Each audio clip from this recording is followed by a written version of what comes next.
tener que evacuar el auditorio por una emergencia o por sismo, guarden la calma y sigan la ruta de evacuación señalizada por las puertas de entrada al auditorio y por la salida de emergencia.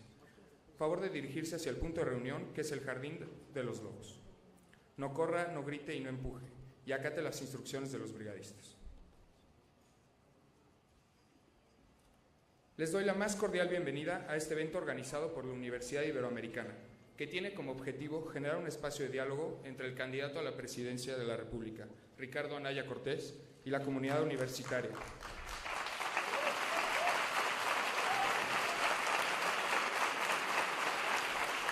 De tal manera que conoceremos sus propuestas y de manera respetuosa le expresaremos preguntas e inquietudes. Me permito presentar a las personas que presiden este evento. A los presentes les pido guarden su aplauso para el final. Licenciada Adriana López Viño, representante de egresados. Mario Alberto Peraza Rosas, secretario general de COSA. Maestro Jorge Ramos Ábalos, periodista y egresado de esta casa de estudios. Maestro David Fernández Dávalos, jesuita, rector de la Universidad Iberoamericana Ciudad de México y Tijuana. Doctor Ricardo Anaya Cortés, candidato a la presidencia de la República por la coalición por México.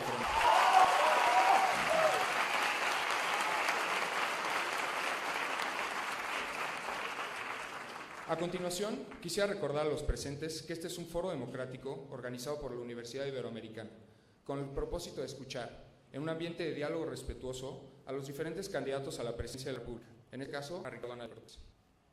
Ahora procedo a explicar la dinámica del evento. En un primer momento, escucharemos el discurso de nuestro invitado, Ricardo Anaya Cortés. En un segundo momento, se llevará a cabo la sesión de preguntas al candidato. Para tal efecto, ustedes encontrarán una papeleta en su asiento, misma que deberán llenar con la pregunta y sus datos. Favor de entregarla doblada a las y los estudiantes, quienes las depositarán en la urna que van a observar en el estrado. Y como tercer momento, el moderador Jorge Ramos tendrá un diálogo con Ricardo Anaya. A continuación, daré lectura al currículum del candidato. Ricardo Anaya Cortés, candidato a la presidencia de la República por la coalición Por México al Frente, PAN, PRD y Movimiento Ciudadano. Político y abogado mexicano, militante del Partido Acción Nacional. Nació en Naucalpan, Estado de México, 25 de febrero de 1961 y radicó desde su infancia en el Estado de Querétaro.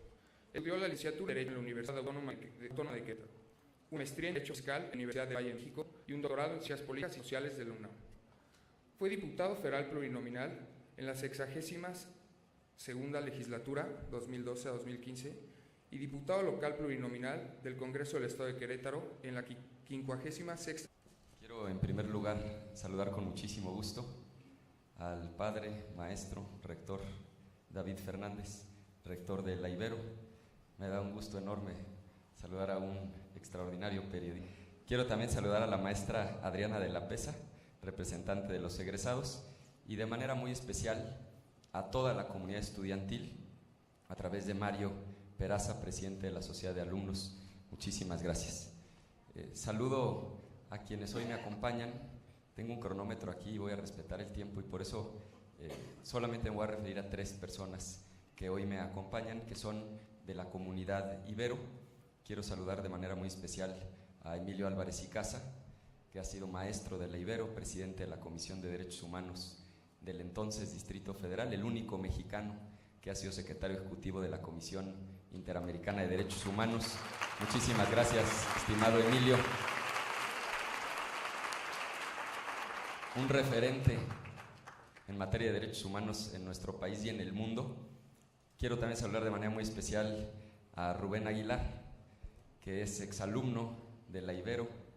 Espero no cometer ninguna indiscreción, estuvo a punto de ordenarse como jesuita, nada más que se fue a luchar a Centroamérica, un hombre de causas verdaderamente nobles. Muchas gracias, estimado Rubén Aguilar.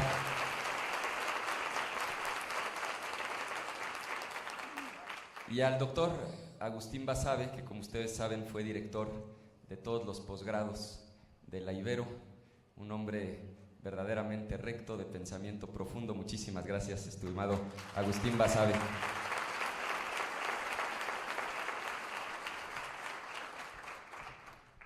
Pues como me lo indicaron, traigo una presentación. No me tardaré más de los 30 minutos que me han indicado.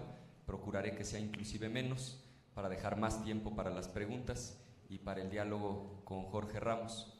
A mí hay una frase del padre Adolfo Nicolás, que fue padre superior de los jesuitas, que siempre me ha parecido una frase maravillosa. Decía él: no formamos a los mejores del mundo, sino que lo que buscamos es formar a los mejores para el mundo. Ese es el espíritu en la Ibero. Y la frase siempre me había gustado, pero creo que la terminé de entender cuando me tomé una taza de café Capeltic aquí en la Ibero.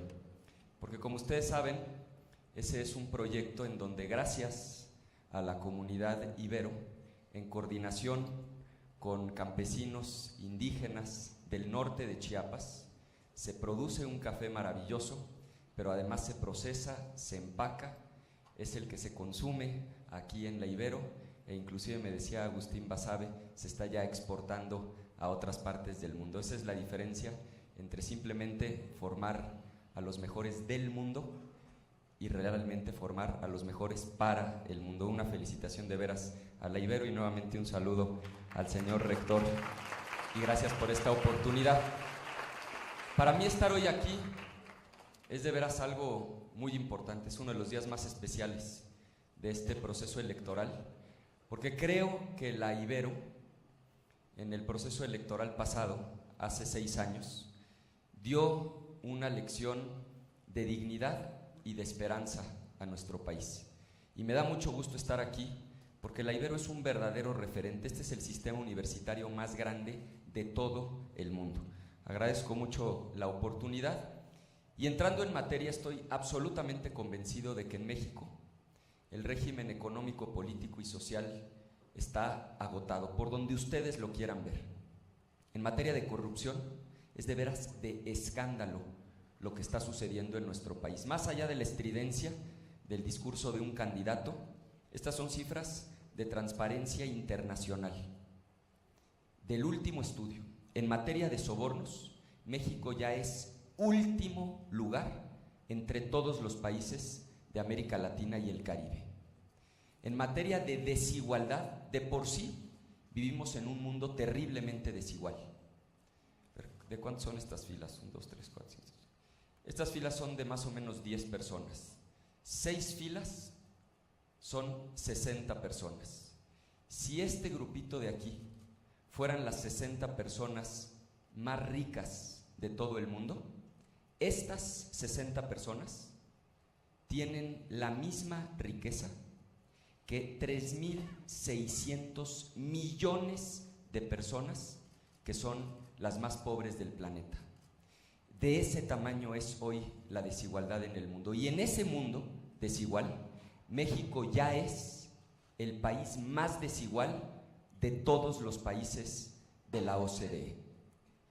En materia de inseguridad y violencia, 2017 cerró como el año más violento, por lo menos en los últimos 20 años. Hay cifras oficiales desde 1997, nunca habíamos tenido un año con tanta violencia en el país como terminó 2017, y 2018 empieza todavía peor. Y me quiero detener en el problema que preocupa a muchísimos jóvenes en el país, y es la falta de oportunidades de trabajo. Voy a tomar datos de 2017 para poder tomar un año completo. ¿Cuántos jóvenes en promedio, pensando en una generación completa, buscan una oportunidad de trabajo cada año? Más o menos 1.200.000. Aún contando empleos informales, apenas se están generando por el orden de 750.000. Eso quiere decir que cada año 500.000 de jóvenes no encuentran una oportunidad para trabajar. Esto provoca muchísimos problemas, entre otras la precarización del salario, por una lógica elemental de oferta y demanda. Es decir, si hay 100 personas formadas en la fila buscando el trabajo y solamente hay 5 empleos disponibles, pues así los salarios sean cada vez más bajos, seguramente habrá quien esté dispuesto a contratarse por ese sueldo.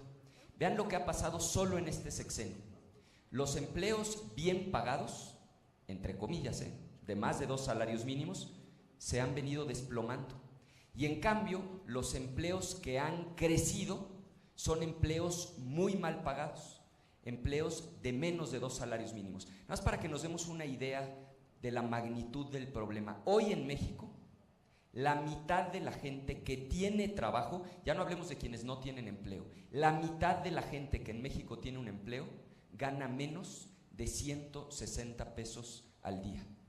¿Quién puede sostener a una familia con menos de 160 pesos al día? A ver, dicho de otra manera, 1.200.000 jóvenes buscan una oportunidad de trabajo y no hay empleos suficientes. No hay nuevas empresas, nuevas fábricas, nuevos negocios, nuevos despachos.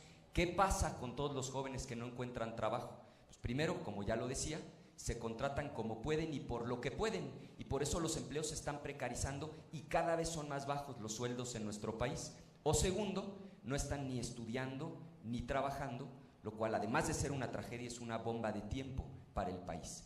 Ahora, si ese es el problema, ¿cuál es la solución? Solo existe una, porque el gobierno no genera empleos. La única manera de que se genere un empleo nuevo que antes no existía es cuando hay inversión. Y ahí está otra falla enorme de este gobierno que ha sido terriblemente ineficaz. Lo que ven ustedes como barra verde clara es la inversión privada. Lo que ven en azul oscuro es la inversión pública. En este momento estamos en niveles históricamente bajos de inversión pública como proporción del PIB. Prácticamente la inversión pública más baja de los últimos 70 años. Y claro, el gobierno va a decir que no está invirtiendo en infraestructura porque no hay dinero. Van a decir que se cayó el precio del petróleo, bajó la producción y que por eso no hay recursos. Eso es una enorme mentira. Primero es mentira porque han endeudado al país de manera brutalmente irresponsable. Otra enorme ineficacia de este gobierno. Cuando este gobierno entró, la deuda de México como proporción del PIB era de 38%, hoy es de más o menos 50%. Entonces, claro que han tenido dinero, lo que pasa es que lo han malgastado. Segundo, sí es cierto, se cayeron los ingresos petroleros, porque bajó la producción y se cayó el precio del petróleo, pero los ingresos tributarios, los no petroleros, aumentaron. Y si ven el balance, es positivo, es decir, este gobierno ha tenido inclusive más dinero que los gobiernos anteriores. ¿Por qué no ha habido inversión en infraestructura? Por una razón muy simple, porque han gastado muchísimo en lo que se conoce como gasto corriente y sacrificaron la inversión en infraestructura, que es lo que le toca hacer al gobierno justamente para que el país sea competitivo y se puedan generar empleos. ¿Qué tenemos que hacer para que la economía crezca, para que se generen empleos y que haya empleos mejor pagados? Me voy a concentrar en lo que me parece fundamental. Primero, pues por supuesto, invertir más. Necesitamos recomponer el gasto público, bajar el gasto corriente, aumentar el gasto en infraestructura para regresar a niveles de 25 puntos del PIB entre inversión pública e inversión privada. Eso es algo que con voluntad política se puede hacer desde el primer año del gobierno. Segundo, tenemos que resolver el problema de violencia y de inseguridad en el país. Es absolutamente insostenible lo que está pasando. Y de continuar esta escalada, porque cada año está peor la violencia, la inversión se va a ir. Con estos niveles de violencia no puede haber inversión. Tercero, tiene que haber Estado de Derecho, certeza jurídica, que se cumplan los contratos. Cuarto, y en esto sí me quiero detener, no podemos seguir siendo un país tan desigual. Primero es un tema de orden ético. O sea, no es éticamente aceptable que unos cuantos lo tengan todo y una inmensa mayoría literalmente sufra para darle de comer a sus hijos. Pero además esto ya se volvió un problema estructural para que pueda crecer la economía, por una cosa de lógica elemental. Cuando a los más ricos les ingresa dinero adicional, ya no tienen en qué más gastar. Ese dinero se va a su ahorro. Cuando a los que tienen menos ingreso les entra dinero adicional, con toda seguridad ese dinero se va a gasto. Entonces, reducir la desigualdad, además de ser un imperativo de orden ético, es ya un imperativo para que pueda crecer la economía a una tasa mayor de lo que está creciendo. Y quinto, tenemos que prepararnos para hacer la transición de la economía de la manufactura a la economía del conocimiento. La economía de la manufactura, donde el elemento fundamental es lo que la gente puede hacer con las manos, la mano de obra, piensen fundamentalmente en la maquila. La economía del conocimiento, donde lo que vale es lo que la gente aporta con sus ideas. Corea, por ejemplo, a mediados de los 80 tenía una economía parecida a la nuestra. ¿Por qué hoy el nivel de ingreso de los coreanos es muchísimo mayor? Entre otras cosas, porque pasaron de una economía de la manufactura a una economía del conocimiento. Y la única manera que existe para hacer esa transición es invirtiendo en educación superior. Alguna vez le decían a Tony Blair en una campaña que cuáles eran sus 3 principales prioridades. Dijo, primero, educación, segundo, educación y tercero, educación, y de eso yo estoy absolutamente convencido. Y finalmente, el apoyo a los emprendedores, facilidades, 0 impuestos durante los primeros 3 años para los jóvenes que decidan emprender un nuevo negocio. Y déjenme concentrarme en el punto 7, combate a la corrupción. Publicó el INCO un estudio interesantísimo hace poco. El título lo dice todo. Contrario al refrán popular de que el que no tranza no avanza, el título del estudio es Transamos y no avanzamos. Es decir, la conclusión del estudio es que la corrupción se ha convertido en uno de los principales obstáculos justamente para que haya inversión y para que haya crecimiento económico. Todavía más contundente es la conclusión del Índice Global de Competitividad que publica el Foro Económico Mundial. Publica datos todos los años para más de 100 países. Para el caso de México, la conclusión es clarísima. El obstáculo número 1 dicho por el Foro Económico Mundial para que haya más inversión productiva y por lo tanto crecimiento económico y empleo, la número 1 es la corrupción, inclusive por encima del problema de seguridad. Y esto nos lleva a una pregunta obligada. ¿La corrupción es un problema cultural o es un problema institucional? Porque si es un problema cultural, como alguna vez dijo el presidente en un discurso, nos tendríamos que resignar, porque la cultura de un país no cambia de un día para otro. Pero me decía una persona, un amigo de Tijuana, como que no creo que sea cultural, porque los que vivimos en Tijuana cruzamos la frontera rumbo a San Diego y lo normal es que bajemos la velocidad, que nos pongamos el cinturón de seguridad y que nadie tire un papel por la ventana. Y que yo sepa, la cultura de la gente no cambia por cruzar la frontera. No, lo que pasa es que hay menor impunidad, porque sí hay castigo, porque la ley se aplica. La humanidad hizo 2 experimentos en el siglo XX interesantísimos que corroboran esta idea. Déjenme concentrarme no tanto en Alemania, déjenme concentrarme en el caso de Corea. Hasta el año 48, toda la península de Corea era un solo país, porque habrá quien alegue, en esta lógica de Tijuana y San Diego, que en Estados Unidos hay otra cultura, otra geografía, otra idiosincrasia, hablan un idioma diferente. Pues en Corea toda la península tenía exactamente las mismas condiciones porque eran exactamente el mismo país. En 48 se divide la península en 2 partes y la pregunta es ¿qué pasó solo 7 décadas después? Porque si es cierto que lo que manda es el idioma y la geografía y la cultura, pues hoy tendríamos a 2 naciones con niveles de desarrollo similares, con gobierno diferente, con instituciones distintas. Vean la diferencia en solamente 7 décadas. Los coreanos en el sur hoy en promedio ganan 20 veces más, no el doble o el triple, 20 veces más. La esperanza de vida ya es 12 años mayor, tienen mejor calidad de vida, la economía crece 300% más rápido. ¿Y qué pasó con la corrupción? Porque si es cierto este cuento de que la corrupción es algo cultural, pues por lo menos en eso seguirían teniendo niveles similares estas 2 naciones. Hoy Corea del Sur está entre los países con menos corrupción de todo el mundo, dicho por Transparencia Internacional, y Corea del Norte está prácticamente en el último lugar, en el 171 de 180.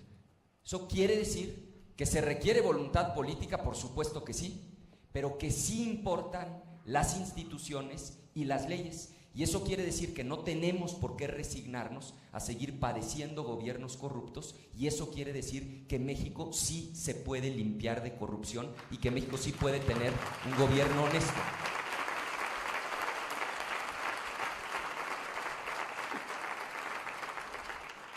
Propuestas concretas. Primero, la reforma al artículo 108 constitucional para que el mismo presidente de la República pueda ser juzgado por actos de corrupción durante el tiempo de su encargo. Segundo, prohibir el uso de efectivo en el gobierno. Esto ya lo hicieron muchísimos países del mundo y es increíble, bueno, no es increíble, tiene una explicación, que en México no hemos dado ese paso. ¿Se acuerdan cuando despegó un avión de Veracruz? Cuando el gobernador era el ladronzazo este de Duarte, despega el avión de Veracruz, aterriza en Toluca, llegan los militares a hacer una revisión de rutina como se hace siempre y encuentran que en el avión traían una maleta. Les piden ver qué hay en la maleta y se encuentran 25 millones de pesos en efectivo. Bueno, pues ¿quiénes son estos señores que traen 25 millones en efectivo? Puros funcionarios públicos del gobierno de Veracruz. Y cuando les preguntan que por qué traen una maleta con 25 millones en efectivo, la respuesta fue que le iban a pagar a un proveedor que iba a organizar una feria, y claro, no faltó ese proveedor corrupto que se prestó a decir que efectivamente le venían a pagar a él. Tenemos que prohibir que en el gobierno se puedan seguir haciendo pagos con efectivo. No tiene por qué el gobierno pagar en efectivo. En muchos países ya se prohibió, debe ser a través del sistema bancario. Tercero, con la tecnología blockchain podemos lograr la trazabilidad de los recursos públicos al 100%. No voy a abundar ahora, pero ojalá en algún momento hablemos del caso Chihuahua. El caso Chihuahua estaría absolutamente esclarecido con una tecnología como blockchain, porque sabríamos de cada peso que salió de la tesorería de la Federación a dónde fue a parar cada uno de esos pesos. Muerte civil a los corruptos, es decir, además de que se vayan a la cárcel y que devuelvan lo robado, que nunca más en su vida puedan volver a trabajar en el gobierno quienes hayan cometido un acto de corrupción. Y lo más importante de todo, que es a lo que se ha resistido la clase política en general, pero hay que decirlo con claridad, especialmente el PRI, la fiscalía. Una fiscalía autónoma, una fiscalía independiente, que el ejercicio de la acción penal, que la investigación de los delitos no dependa del capricho del gobernante en turno, que no se use a la PGR con fines políticos, que la regla general deje de ser que los corruptos y los delincuentes se salen con la suya y que la regla general sea que el que la hace la paga, como regla para todos, desde el presidente de la República hasta el último de los ciudadanos. Por cierto, ayer hubo un fallo verdaderamente histórico. No abundo en este momento, ojalá haya oportunidad de dialogar sobre este asunto, pero la resolución de ayer del Tribunal Colegiado confirma que no hay confianza en la PGR, que la PGR actuó de manera incorrecta en las investigaciones respecto de los jóvenes normalistas de Ayotzinapa y que es urgente que podamos contar con una Fiscalía General y una Fiscalía Anticorrupción que sea absolutamente autónoma y completamente independiente.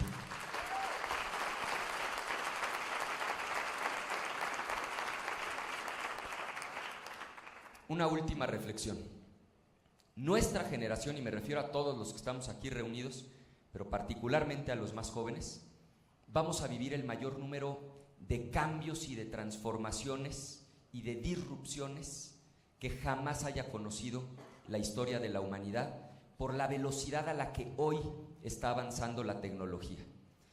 Recordar con ustedes qué es eso de una disrupción. Cuando sale a la venta un nuevo producto, si ese nuevo producto es muchísimo mejor que lo que se vendía antes, pero también es mucho más caro, pues solamente lo van a poder comprar unos cuantos, lo va a consumir un pequeño nicho. Pero ¿qué pasa cuando ese producto, que además de ser mejor, es más barato que lo que antes estaba en el mercado? Ahí se va a dar una disrupción. Déjenme tomar dos ejemplos prestados de Tony Seba, un académico de Stanford. Primer ejemplo es Kodak. ¿Se acuerdan de esa marca? ¿Quién de aquí llegó a comprar un rollito de fotos para ponerle a su cámara? Pues prácticamente todos. ¿Por qué? Porque hasta el año 2000 Kodak tuvo su récord de ventas, es decir, el año en el que más vendió esa empresa fue en el año 2000. Y para el año 2012 Kodak se declaró en bancarrota. ¿Por qué? Porque hubo una disrupción, porque salió a la venta un nuevo producto que al principio era más caro, pero que después se volvió más barato que andar comprando rollos y llevándolos a revelar, y que es con lo que ahora todos tomamos fotos, como la que está tomando ella ahí en su teléfono. Es decir, los teléfonos inteligentes provocaron esa disrupción. Un segundo ejemplo, esa foto es la Quinta Avenida de Nueva York, está tomada en el año 1900. Si se fijan, ahí hay prácticamente puras carretas. Ya existían los automóviles en ese año. Si observan, ahí se va a ver un automóvil. ¿Por qué no todo mundo compraba un automóvil? ¿O por qué los que traían carreta no compraban automóviles? Por el precio. Porque todavía en 1900 era muchísimo más caro. Pero ¿qué pasa cuando Henry Ford desarrolla la famosa serie T y se hace no solo mejor, sino más barato tener un automóvil que tener una carreta? Vean, es la mismita foto, la misma calle, tomada solamente 13 años después. Ahora ya prácticamente no hay ninguna carreta, se ven puros automóviles. Sí hay una por ahí, si se fijan, nunca falta el que quiere seguir a la antigüita, como ya saben quién.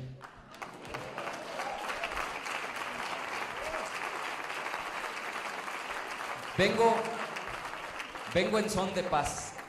No voy a agredir a otros candidatos, pero sí en las universidades hay que contrastar ideas. Y yo sí quiero explicar por qué en esta lógica, por ejemplo, la propuesta de Andrés Manuel de construir 6 refinerías está equivocada. Fíjense, primero por el precio. Construir 6 refinerías al valor que él mismo reconoce que vale una refinería en su propio programa de nación, costaría 700,000 millones de pesos. Para que nos demos una idea, ese es el equivalente al presupuesto de un estado como Baja California Sur durante 40 años. Es decir, es muchísimo dinero. Pero segundo, porque una disrupción que está a la vuelta de la esquina es justamente la de los vehículos eléctricos. ¿Para qué vamos a gastar 700,000 millones en construir 6 fábricas gigantescas que convierten petróleo en gasolina cuando esa disrupción está a la vuelta de la esquina? ¿Y por qué esa disrupción está a la vuelta de la esquina? Por las mismitas razones de las otras disrupciones que he usado como ejemplo. Primero, porque sí son mejores los vehículos eléctricos. Te dan garantía sin límite de kilómetros porque tienen 18 piezas móviles, donde un vehículo de combustión interna tiene 2,000. Son mucho más baratos de operar, es más barato conectarlos a la corriente que cargar gasolina, aceleran más rápido, no hacen ruido, no contaminan, ya esa razón sería más que suficiente para decir que son mejores. Ahora, si son mejores, ¿por qué hoy no todo mundo compra un vehículo eléctrico? Por el precio. Pero vean la velocidad a la que eso está cambiando. En 2014 costaba un cochecito compacto, $1,500,000 de pesos. Para 2017 ya costaban la mitad. Para 2024, que es cuando, no va a pasar porque él no va a ser presidente, pero es cuando se terminarían de construir las refinerías, para entonces van a costar lo mismo o menos los vehículos eléctricos que los de gasolina. Ahí se va a dar la disrupción y ahí va a empezar el declive, no solamente en México, en todo el mundo, del consumo de gasolina.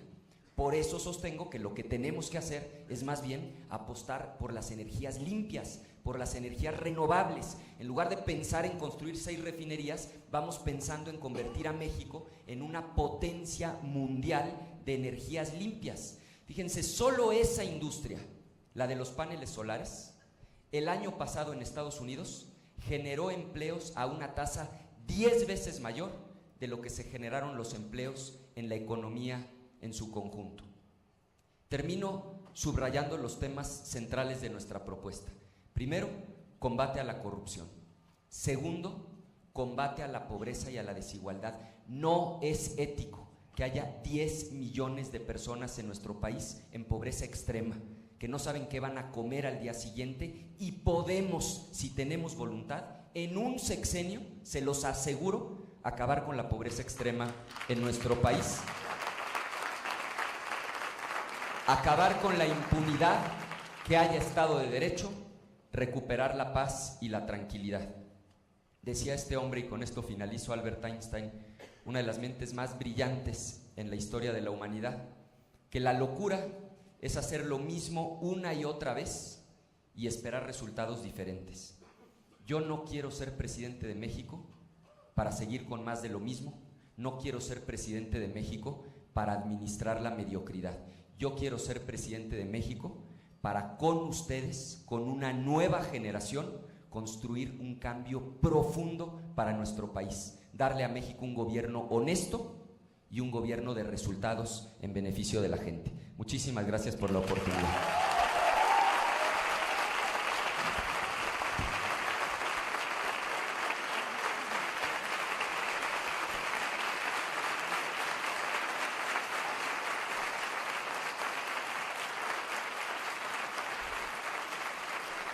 Muchas gracias. Muchas gracias, Ricardo, por tus palabras. Ahora cedo el micrófono al periodista Jorge Ramos. Bueno, gracias a todos por estar aquí. Esta es la parte más divertida para nosotros. Bueno, la idea es muy sencilla. El lema de la universidad es maravilloso para los periodistas y para los estudiantes. La verdad nos hará libre. Lo que queremos aquí es que nos diga la verdad. Mi trabajo hoy es más o menos fácil, es que no haya muchos rollos ni muchos choros y que nos diga exactamente lo que piensa. Y espero de los estudiantes y de los periodistas que hagan preguntas que terminen con signos de interrogación. Así que tenemos 12 preguntas, el formato es muy sencillo. Cada uno de ustedes cuando llegó aquí tenía un sobre donde podía hacer sus preguntas. Están en la urna estaba vacía, aquí no hay dedazo, no va a pasar absolutamente nada. Y tenemos también 4 preguntas de instituciones cercanas a la universidad y cuyas voces queremos escuchar, y por eso también van a hacer sus preguntas. Así que lo que les voy a pedir a los estudiantes, una vez que salga su pregunta, recojan su pregunta y se pongan detrás del micrófono. Va a haber 4 bloques de 3 preguntas cada una. Vamos a comenzar con el primer bloque. Si me ayudas con la primera pregunta. Parece programa de televisión, ¿verdad?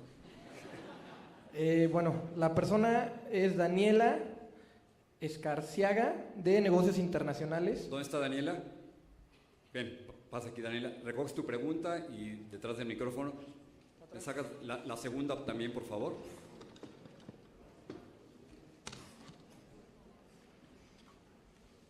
Esa urna es súper vieja, rector. Hay que comprar una nueva, ¿no? Parece de esa época de los años 60, ¿no? Para las posadas. Por lo menos es transparente. La otra pregunta. Bueno, Staffy, el apellido está un poquito rara la letra. Amawi, Ahí está. de Administración de Empresas. Y la tercera pregunta. Y la tercera es... No, la tercera pregunta la tenemos nosotros. Es de la Universidad Iberoamericana de Tijuana, que va a ser un video, cuyo video se los voy a pedir un poco más adelante. Así que, tu primera pregunta, adelante. Bueno, subirle los sueldos a los trabajadores es muy importante para que mejore el país, ya que esto impulsaría la economía porque podrían consumir más y mejorar el nivel de vida. La pregunta es, ¿por qué no bajarle un porcentaje a los impuestos que pagan las empresas para que se destine a subir los sueldos de los empleados?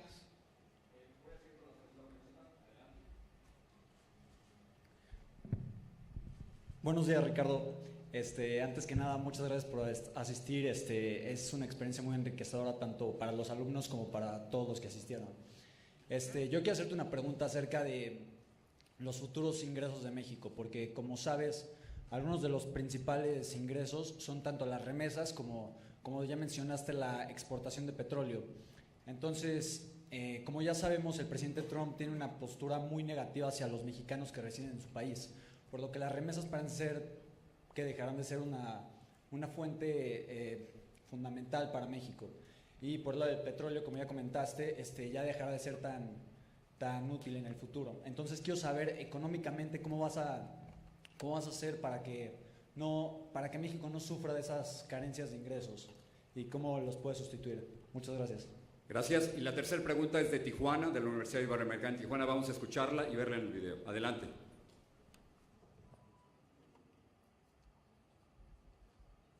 Mi nombre es Sara Sandoval, estoy en octavo semestre de la licenciatura en Derecho en la Universidad Iberoamericana Campus Tijuana y soy representante de las sociedades de alumnos. En la frontera el tema de migración es muy importante. Todos los días miles de mexicanos son deportados de Estados Unidos a México y en ese trayecto se les violentan sus derechos humanos, sobre todo a las mujeres. ¿Cuál sería una propuesta concreta en materia de política interna y externa para las fronteras del país a fin de que no se violenten los derechos humanos de las personas? Sobre impuestos, ingresos y la frontera. Adelante.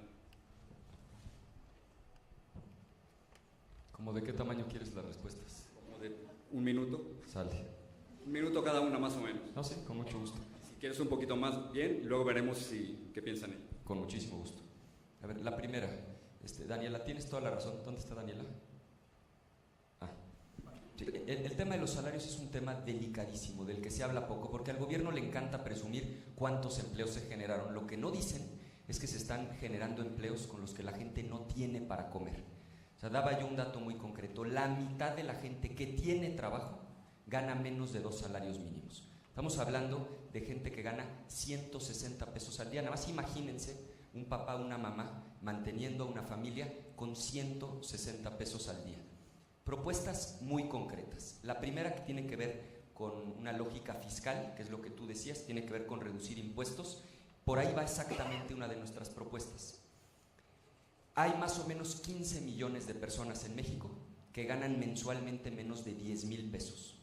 Hoy pagan una cosa que se llama impuesto sobre la renta. Lo que nosotros estamos planteando es eliminar el impuesto sobre la renta para todas las personas que ganan menos de 10,000 pesos. Eso se hace en muchos países. Por ejemplo, en Colombia, quien tiene ese nivel de ingresos no paga impuesto sobre la renta. Que los que ganan más paguen un poco más y los que están ganando poco dejen de pagar impuesto sobre la renta. ¿En qué se traduce en concreto esto? En que todos los años un trabajador que gana menos de 10,000 pesos va a obtener un mes adicional de sueldo. Es decir, si el año tiene 12 meses, es como si tuviera 13 meses, porque cada año va a recibir un mes adicional. Eso implica. Y segundo, para empleos nuevos se vuelve mucho más atractivo para quien está creando un nuevo negocio el sí tener de manera formal a sus trabajadores. Entonces hay un doble beneficio, que se generen más empleos por un lado y por otro lado que la gente tenga más dinero en el bolsillo. Y segunda acción igual de concreta, aumentar el salario mínimo.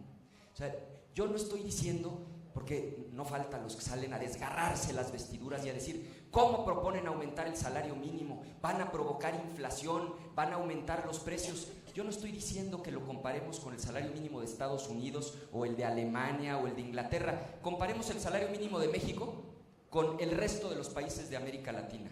Por poder de compra tenemos el salario mínimo más bajo de toda América Latina. ¿Qué tenemos que hacer? Aumentarlo de inmediato en cuanto empiece el gobierno a 100 pesos y en los primeros años duplicar el salario mínimo. Y no solo va a beneficiar a quienes ganan el salario mínimo, porque el salario mínimo es un referente para el establecimiento de otros salarios. Entonces ahí están dos propuestas muy concretas. Un poquito más de un minuto. Adelante. La segunda pregunta sobre los ingresos. Segunda pregunta. A ver, tienes toda la razón. ¿Staffy? Tofi. La lógica de tu pregunta es, no podemos planear el futuro con las variables del presente. Es decir, no podemos suponer que el futuro se va a comportar como se está comportando el presente. Tienes toda la razón. De entrada, ya el saldo migratorio con Estados Unidos es negativo. Ya es más gente la que está regresando que la que se está yendo. Eso quiere decir que tu lógica es correcta. Cuando esto lo proyectas hacia el futuro, las remesas van a tender a disminuir. ¿Qué tenemos que hacer? Diversificarnos y pasar de una economía de la manufactura, donde el elemento básico es la mano de obra, a una economía del conocimiento. No solamente Corea, países como Canadá mismo, a mediados de los 80, tenían niveles de ingreso per cápita no mucho más altos que México. Hoy tienen ingresos per cápita muchísimo más altos que México. ¿Por qué? Porque apostaron por la economía del conocimiento, es decir, que más gente gane dinero por lo que piensa. El caso de todos ustedes, cuando ustedes salgan de la Ibero y pongan su propio negocio o tengan un trabajo, no les van a pagar, es lo más probable, por producir algo que se pueda vender. Les van a pagar muy probablemente por diseñar algo que se pueda vender, o por diseñar la campaña para poderlo vender, o por hacer el diseño para que esto se pueda construir. Eso es estar en la economía del conocimiento. La única manera es invertir en educación, y particularmente educación superior. Además que tú ves países como Corea, en donde 9 de cada 10 jóvenes en edad de estar estudiando lo están haciendo, me refiero a la etapa de educación superior, y en México menos de 4 de cada 10. Entonces ahí está, digamos, un planteamiento muy concreto. Y segundo, necesitamos, en la lógica del comercio exterior que referías, darle mayor valor agregado a lo que exportamos. Te pongo un ejemplo brevísimo. Piensa en un kilo de lechuga producido en Zacatecas o en Guanajuato. Ese kilo de lechuga, ya puesto en Estados Unidos, con todos los costos que implica llevarlo hasta allá, vale 40 pesos. Allá en California la van a cortar, por cierto, manos mexicanas, la van a lavar, la van a empacar en unas bolsitas de 300 gramos, las van a vender, y ese mismo kilo de 40 pesos lo van a vender en 200, 250 pesos. ¿Qué tenemos que hacer? Que en lugar de que esos procesos se hagan allá, se hagan aquí y le demos mucho mayor valor agregado a lo que hacemos. Y segundo, exportamos mucho, sí, somos una potencia exportadora. México exporta más productos manufactureros que toda América Latina junta, incluyendo a Brasil, a Chile, a Argentina. Ni todos juntos exportan tanta manufactura como nosotros. Pantallas planas, ningún país del mundo exporta más pantallas planas que México. ¿Cuál es el problema? Que muchos de los componentes que ves ahí en la pantalla no se generaron, no se produjeron en México. Los importamos, aquí ensamblamos y vendemos. Un ejemplo concreto, en los refrigeradores de Mave, empresa mexicana, o las lavadoras, el termómetro donde le cambias la temperatura, eso no se produce en México, se produce en otro lugar. Se podrían generar millones de empleos si eso que hoy estamos importando para después exportar lo pudiéramos producir en nuestro país. Ahí está otra área enorme de oportunidad que implica diversificación. Y la tercera pregunta, a ver, el tema de las deportaciones, la que nos hacían a través del video, es un tema delicadísimo, porque no solo es un problema de números. Es cierto, y por cierto, si quieren ver una entrevista, Obama siempre se ve genial en las entrevistas, salvo cuando lo entrevistó este señor. Ya no quiso hablar conmigo. Esa sí es una entrevista dura que yo vi de Jorge Ramos a Obama, porque lo cuestionó por el número de deportaciones, porque sí fue altísimo el número de deportaciones en el sexenio de Obama. Pero lo que hoy está pasando es todavía más grave. Primero porque ya empezó a agarrar velocidad. Ya las deportaciones este año son 40% mayores que las del año pasado. Pero segundo, por el perfil de las deportaciones. Porque con Obama no lo voy a defender porque eran muchísimas, pero era mucho más el perfil del que acababa de cruzar la frontera. Ahora con Trump están deportando a gente que llevaba 20, 30, 40 años en Estados Unidos. En la mayoría de los casos, sin respetar el más mínimo protocolo, no los dejan ni siquiera hablar al consulado. Los deportan a México dividiendo a las familias. Entonces, por supuesto que tenemos un problema gravísimo. Yo ponía un ejemplo que después dijeron que no existía. Claro que existe. Y pueden ir a hablar con la señora con la que yo hablé. Hay inclusive un video de esto. Pero como ella, hay muchísimos casos de gente que se están quedando sus hijos, sus familiares en Estados Unidos a partir de la deportación. ¿Qué tenemos que hacer? Tenemos que hacer dos cosas. La primera, predicar con el ejemplo. O sea, el trato que México le da a los migrantes centroamericanos es de vergüenza. Entonces, mientras México no trate con respeto a los migrantes centroamericanos, pues no vamos a tener ninguna autoridad moral para exigirle a Estados Unidos que trate bien a nuestros migrantes.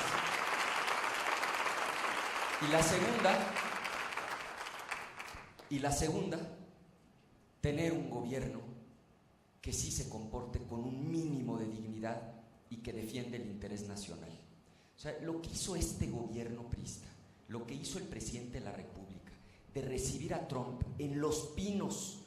Por cierto, Trump, también te diste un tiro durísimo con él ahí en una conferencia de prensa. Es un personaje el señor, yo no sabía que era de la Ibero, un orgullo ibero. ¿No han visto ese video? Está en una conferencia de prensa y entonces Trump lo quiere sacar y lo termina sacando de la...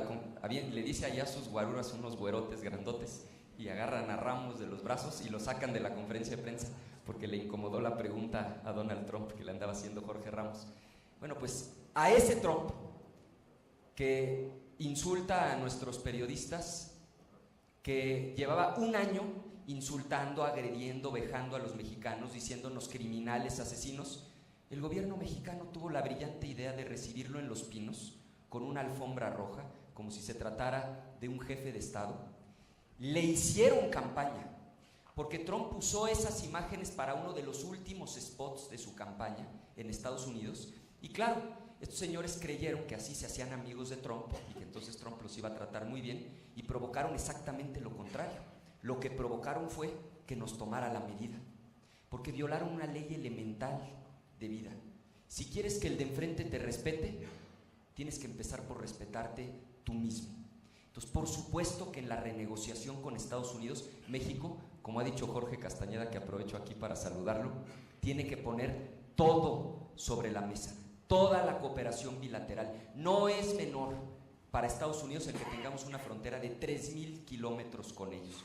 En materia de seguridad, en materia comercial, en materia migratoria, tenemos que poner todo sobre la mesa para obtener una buena negociación, no solo en materia comercial, sino también en materia migratoria. Y esto implica tener un gobierno que se comporte con dignidad. Yo le digo a la gente, cada vez que Trump nos haga una más, acuérdense que este gobierno priista le ayudó a ganar las elecciones. Vamos con la siguiente serie de preguntas. Es el minuto más largo de la historia, pero Perdón. Ahora no, tranquilo. Me repongo en la que sí. No, vamos con nuestra urna de la Lotería Nacional, versión 1970. La pregunta es de Alberto del Valle, de la carrera de Derecho. Alberto, ¿dónde andas? Pásale, ven por tu pregunta. Y cuando él dé la respuesta, les voy a pedir que se queden aquí por si tienen algo que decir. Segunda pregunta. No puso nombre. ¿No tiene nombre? No. A ver, otra entonces. ¿Alberto? Ángel Hernández, de Comunicación. Ángela, adelante. Y también Marco Antonio Calixto Vázquez, de la Universidad Tecnológica del Valle de Chalco. Marco Antonio, ¿dónde estás? Ahí, listo, perfecto. Si pasas por tu pregunta. Listo, adelante. Antes que nada, buenos días, doctor Anaya y a los que están en la mesa. Mi pregunta es algo un poco más cultural y a futuro. México tiene un gran problema de ansiedad, de impaciencia. Creemos que, bueno, realmente no es mentira. No hay ningún candidato que va a cambiar a México en 6 años. Mi pregunta va más allá. ¿Cuál es el plan que tiene México, usted, que tiene para México en economía, en salud, en educación, cultural, a 7, 10, 20, 30 años? México es un país muy impaciente. Quiere que México gane el mundial de un día para otro, sin siquiera haber entrenado chavitos de 18 años. México no ve al pasado, no ve a presente, a futuro. ¿Usted qué hará para que eso cambie? Queremos que un país cambie de un día para otro y tristemente no se puede en 6 años. ¿Usted qué hará para que realmente cambie? Yo tengo 21 años, para cuando yo tenga 40 años decir, esto es gracias a Ricardo Anaya. Marco Antonio. Buenos días. Yo soy del Tecnológico Universidad de Valle de Chalco y actualmente estoy estudiando Tecnologías de la Información y Comunicación. Y mi pregunta es la siguiente: ¿cuál es su proyecto inmediato de participación de los jóvenes en la vida socioeconómica del país? Y la siguiente pregunta. No se sienten, por favor, si esperan aquí. Gracias. Mi nombre es Ángela, de la carrera de Comunicación, y mi pregunta va enfocada a los temas de seguridad. ¿Cuáles son tus principales propuestas? Sobre todo en cuestión de seguridad en la vía pública. Sabemos de feminicidios, asaltos. Quisiera saber tu respuesta. Podemos empezar con esta última pregunta, con el tema de seguridad. Yo te iba a proponer lo contrario porque en esta me iba a extender un poquito más. Las otras las contesto, ahora sí me apego al minuto. A ver. O 2 o 3. Alberto, primero coincido contigo. Un país que se quiere reinventar cada 6 años es un país que está condenado al fracaso. Ahora, creo que esto pasa sí por tener políticos estadistas, en el mejor sentido de la palabra, es decir, que estén pensando en la próxima generación y no en la próxima elección.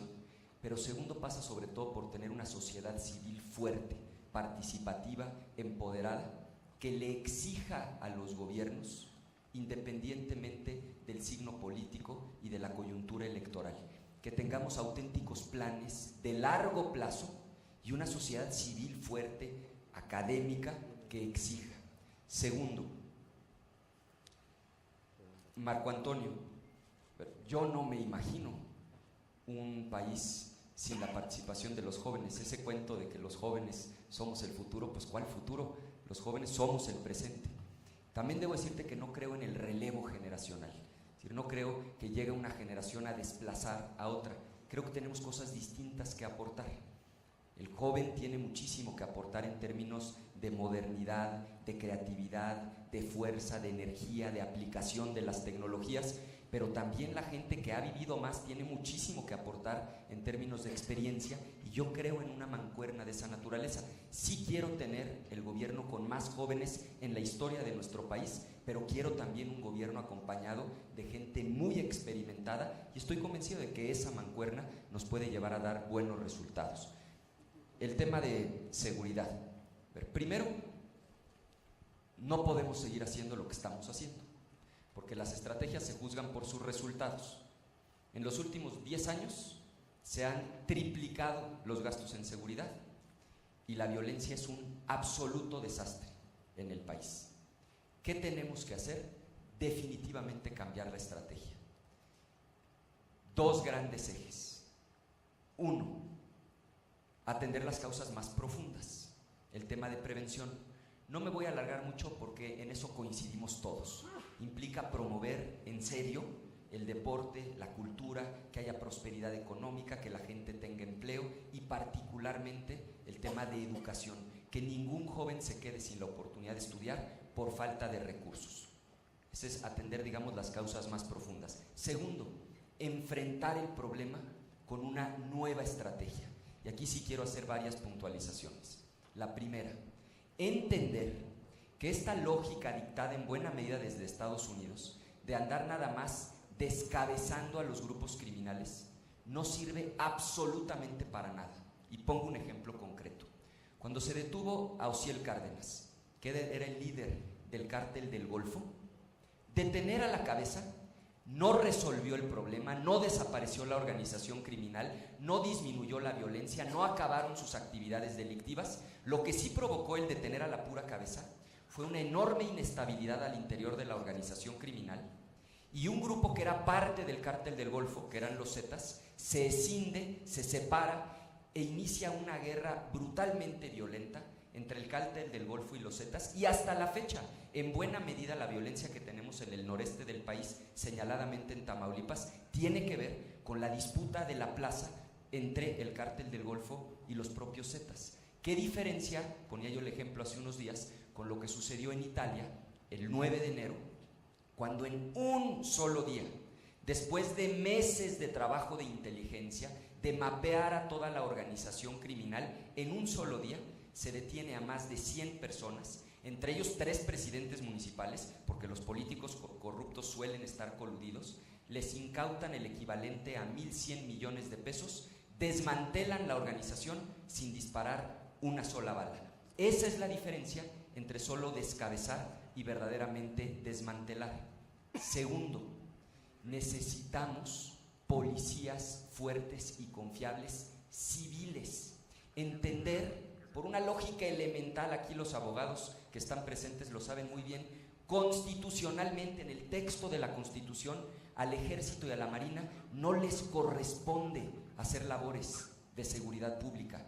No se entrenan para hacer labores de seguridad pública. ¿Qué tenemos que hacer? Pues tener cuerpos civiles que cumplan con esa responsabilidad, y aquí me refiero a dos cosas concretas. Primero, a la Policía Federal. Tenemos que por lo menos duplicar la Policía Federal. Y no es un número arbitrario. ¿Cuántos efectivos del Ejército y la Marina hay hoy en las calles haciendo labores que constitucionalmente no les corresponden? Y no lo digo en demérito, al contrario, creo que en muchas partes del país el poco orden que hay es gracias al esfuerzo que ellos realizan. Si no lo estuvieran haciendo, las cosas estarían mucho peor, creo yo. Hay más o menos 50,000 efectivos. Necesitamos duplicar el tamaño de la Policía Federal justamente para que cuando falle una policía estatal o una policía municipal, en una lógica subsidiaria, quien entre a suplir sea un cuerpo civil, en este caso la Policía Federal, y no algo que está fuera del orden constitucional. Segundo, las policías locales. Tenemos que profesionalizar y certificar las policías locales. Ese es el problema de la Ley de Seguridad Interior. El problema es que no establece incentivos para que los gobiernos locales limpien, depuren y profesionalicen a sus policías. Causa en Común acaba de publicar un estudio. Prácticamente no hay una policía en el país que cumpla con todos los requisitos que establece hoy la ley.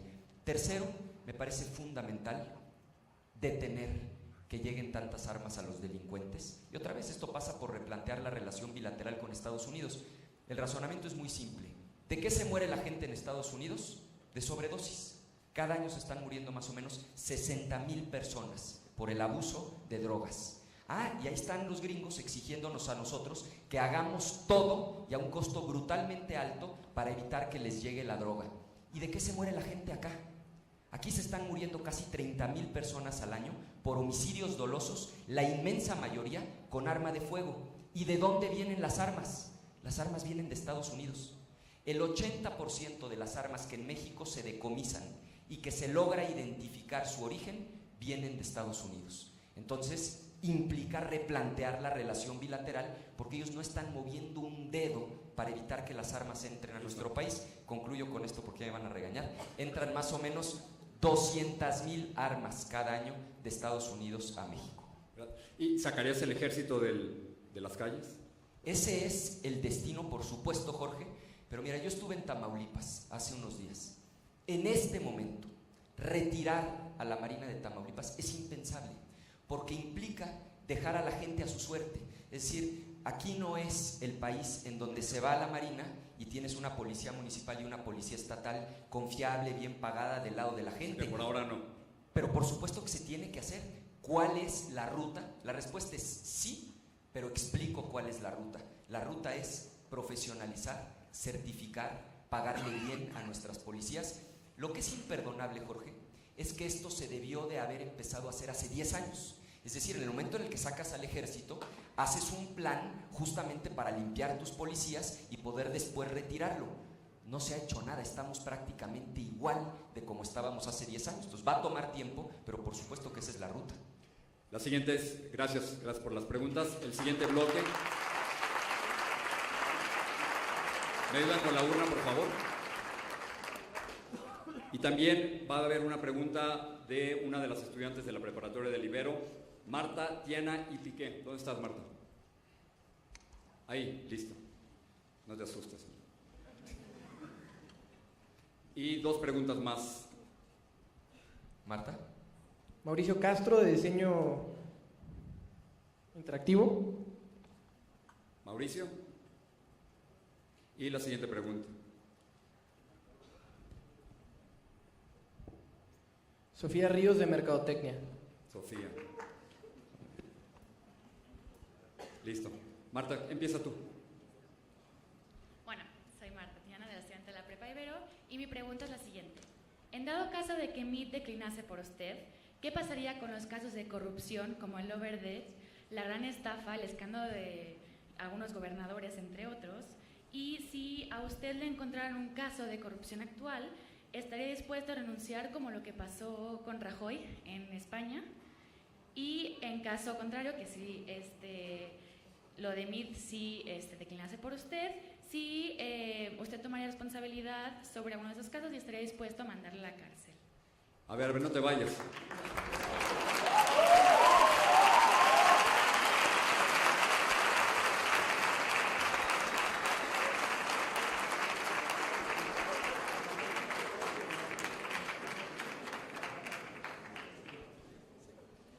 Menos mal que es de prepa. Ven.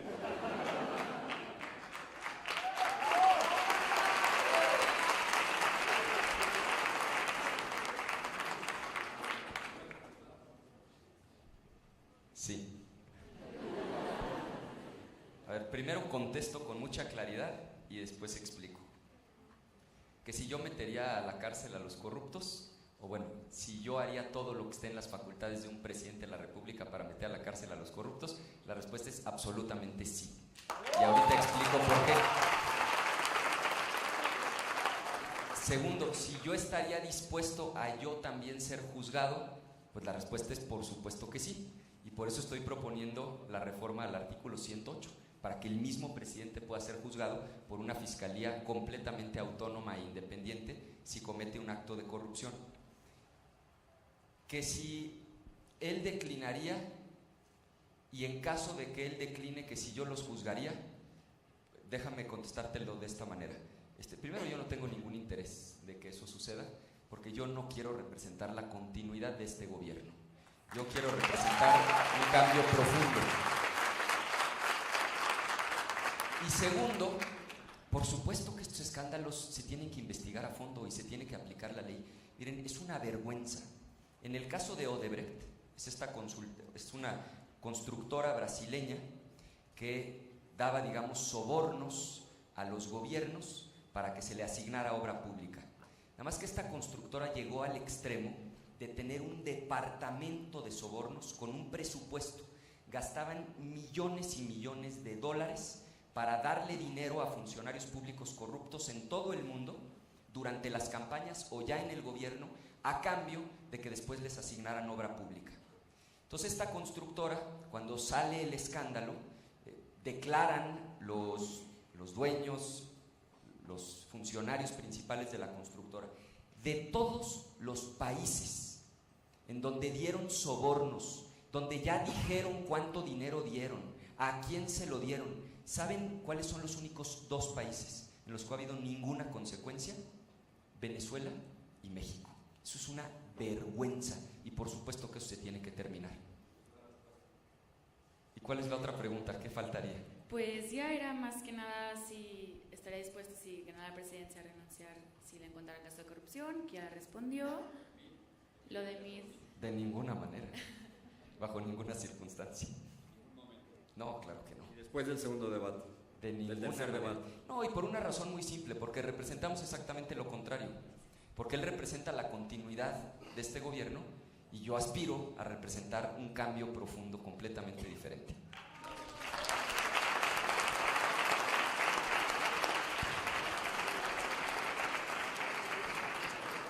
Sus preguntas, por favor. Adelante. Buenos días, Ricardo. Ya le echó el ojo para Univisión. Muy buenas preguntas. Buenos días, Ricardo. Un gusto tenerte aquí. Mi pregunta va enfocada a un tema. ¿Mauricio? Sí. Mi pregunta va enfocada a un tema que últimamente ha perdido un poco de fuerza, pero nos sigue afectando a todos. Y es cómo va a proceder ante los damnificados y los daños restantes del temblor del 19 de septiembre. Okay. La siguiente pregunta.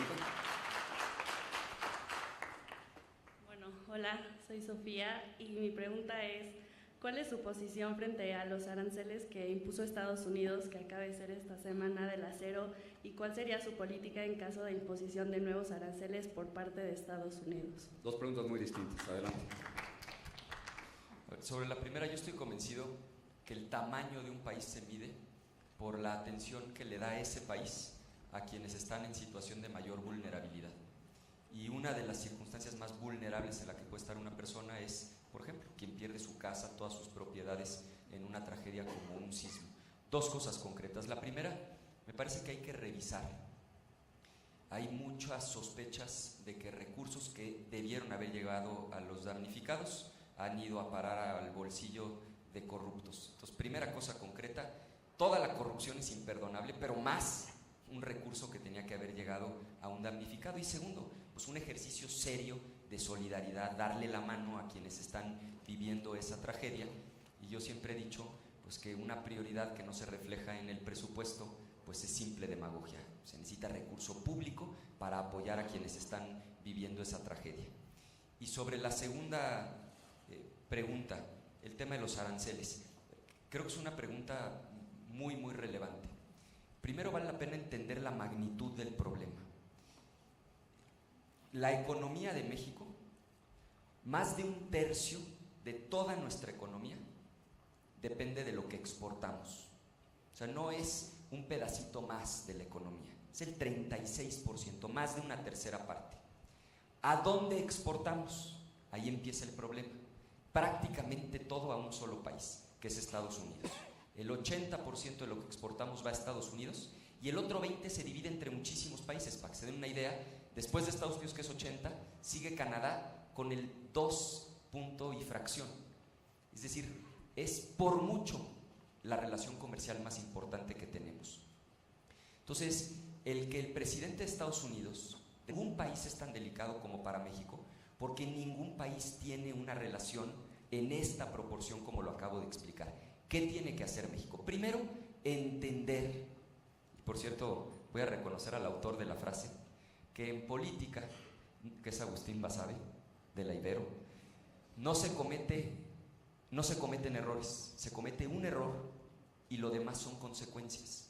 El error fue haber recibido a Trump en Los Pinos, cuando llevaba un año insultándonos. O sea, ¿en qué cabeza cabe que un tipo diga los mexicanos son violadores, asesinos, ladrones, que no deje entrar a la conferencia de prensa a alguien porque aunque hable perfecto inglés tiene acento mexicano y le incomodan las preguntas? Y resulta que México lo pone en un lugar donde está el escudo nacional en plena campaña para que el señor se luzca y le mande un mensaje al mundo de que es un estadista respetado en otras partes. Ese error lo estamos pagando hasta la fecha. Entonces, cada vez que sucedan estas cosas hay que acordarnos del error que cometió el gobierno. Segundo, se llama retaliación. Es decir, si Estados Unidos impone aranceles de manera unilateral, México tiene que hacer lo propio. Y no es menor, porque por ejemplo, Texas exporta más, y Texas está lleno de distritos que ganan justamente los republicanos, que apoyan a Trump y tienen elecciones ahora en noviembre, exporta más a México de lo que exporta todo Estados Unidos, por ejemplo, a Japón. Y tercero, acudir a la Organización Mundial de Comercio, que otra vez es increíble. Nosotros lo dijimos desde el día 1 que impusieron los aranceles. Canadá, que tiene un primer ministro valiente, inmediatamente salió a condenar, por cierto, muy curioso, porque dijo que esos aranceles eran insulting and unacceptable. Eso dijo de veras. Y acudieron ante la Organización Mundial de Comercio, porque imponer aranceles de manera unilateral está violando normas de comercio internacional. Pues México, como siempre, se tardó una semana, seguramente estaban pensando si no se iba a enojar Donald Trump, pero eso es lo que hay que hacer, acudir ante la Organización Mundial de Comercio para poder revertir esta situación. ¿Se saldría del Tratado de Libre Comercio México? ¿Lo recomendaría? No, más bien lo que creo es que este gobierno ya no está en condiciones de sacar una negociación, porque este gobierno no es respetado por el gobierno de Estados Unidos. Lo peor que podríamos hacer es firmar un tratado en condiciones desfavorables, porque si lo firmamos en condiciones desfavorables, con esas condiciones nos vamos a quedar. Es preferible esperar al cambio de gobierno, que lleguemos nosotros a la presidencia de la República y que en mejores condiciones podamos llevar a cabo esa negociación. Puede tomar tiempo, sí, pero tampoco nos tenemos por qué precipitar, porque el comercio con Estados Unidos no depende solamente del Tratado de Libre Comercio, también está amparado por las reglas de la Organización Mundial de Comercio, que para el caso de México implican aranceles relativamente razonables. Vamos con las últimas 3 preguntas, gracias.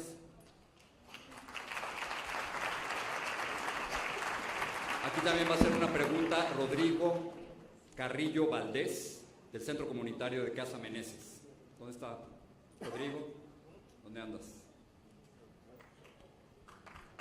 Rodrigo, gracias. Y 2 preguntas más, van a ser las últimas. De Gloria Ramos, de Derecho. Gloria, ¿dónde estás? Muy bien. ¿Y la siguiente? Finalmente, Isaac Cherem, de Negocios Internacionales. Isaac Cherem. Estas son las últimas 3 preguntas.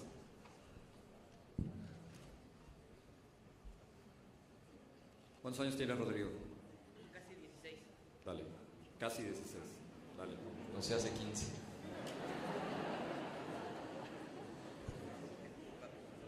Pues vengo del Centro Meneses de Santa Fe y mi pregunta es, ¿cuál es su postura ante la desaparición de jóvenes estudiantes y qué soluciones propone? Están poniendo el ejemplo los de la prepa, ¿eh? Vente para acá.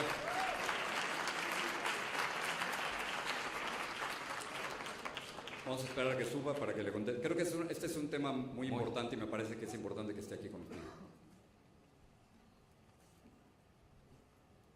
Ven. A ver si te gusta su respuesta. Dale. Es un tema que he tenido oportunidad de platicar con mucha gente, pero especialmente con el señor que está aquí sentado, Emilio Álvarez y Casa, que pues, es una verdadera autoridad en materia de derechos humanos y que ha dedicado su vida a este tipo de temas. A ver, ¿qué le he aprendido a Emilio? Primero, tomarse el tema de la desaparición de personas y particularmente de jóvenes como un tema absolutamente prioritario para el Estado. Segundo, actuar en consecuencia y de manera inmediata. Me explicaba Emilio que las primeras 72 horas son absolutamente clave para poder encontrar a personas desaparecidas. Entonces, mientras un país no le dé la prioridad máxima al asunto y no tenga un diseño institucional que le permita reaccionar de manera inmediata, particularmente en esas primeras 72 horas, no va a dar el resultado que se requiere. Tercero, acabar con la impunidad. Y a propósito de tu pregunta, lo que resolvió ayer un tribunal colegiado es, de veras, un fallo histórico. El tribunal dijo ayer, todas esas investigaciones que realizó la PGR para tratar de encontrar a los 43 normalistas desaparecidos, hay indicios de que hubo tortura para quienes declararon, es decir, lo más probable es que los obligaron a decir cosas que no son ciertas. Y segundo, como no tiene autonomía la Procuraduría y no hay confianza en la investigación que se realizó, ordenó crear una comisión de la verdad. Esto de veras es histórico, nunca había pasado en el país. Una comisión de la verdad integrada por las víctimas, por la Comisión Nacional de los Derechos Humanos y por el propio Ministerio Público Federal, pero con un añadido interesantísimo. Dice la resolución que quienes van a definir las líneas de investigación van a ser las víctimas y la Comisión Nacional de Derechos Humanos por encima del propio Ministerio Público Federal. Y tercero, y con esto concluyo, cuando un país quiere erradicar una práctica, le tiene que dar prioridad en los hechos. Un buen ejemplo es cuando en Estados Unidos, tú lo sabes muy bien, Jorge, matan a un policía, el Estado entero se vuelca de cabeza para encontrar al responsable, porque el Estado está muy interesado en mandar el mensaje de que ningún delito es tolerado, pero que especialmente ese tipo de delitos no se van a tolerar, y el Estado no descansa hasta encontrar al responsable. Eso tendría que pasar cuando desaparece un estudiante.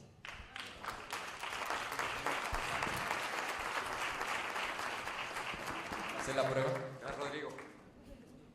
2 preguntas más. Sí, Gloria Ramos de Derecho. Mi pregunta iba demasiado en el mismo sentido sobre el fallo de ayer, y usted, ¿qué estaría dispuesto a hacer específicamente en el caso Ayotzinapa para llegar a la justicia, y si estaría dispuesto a que el GIEI regresara a México?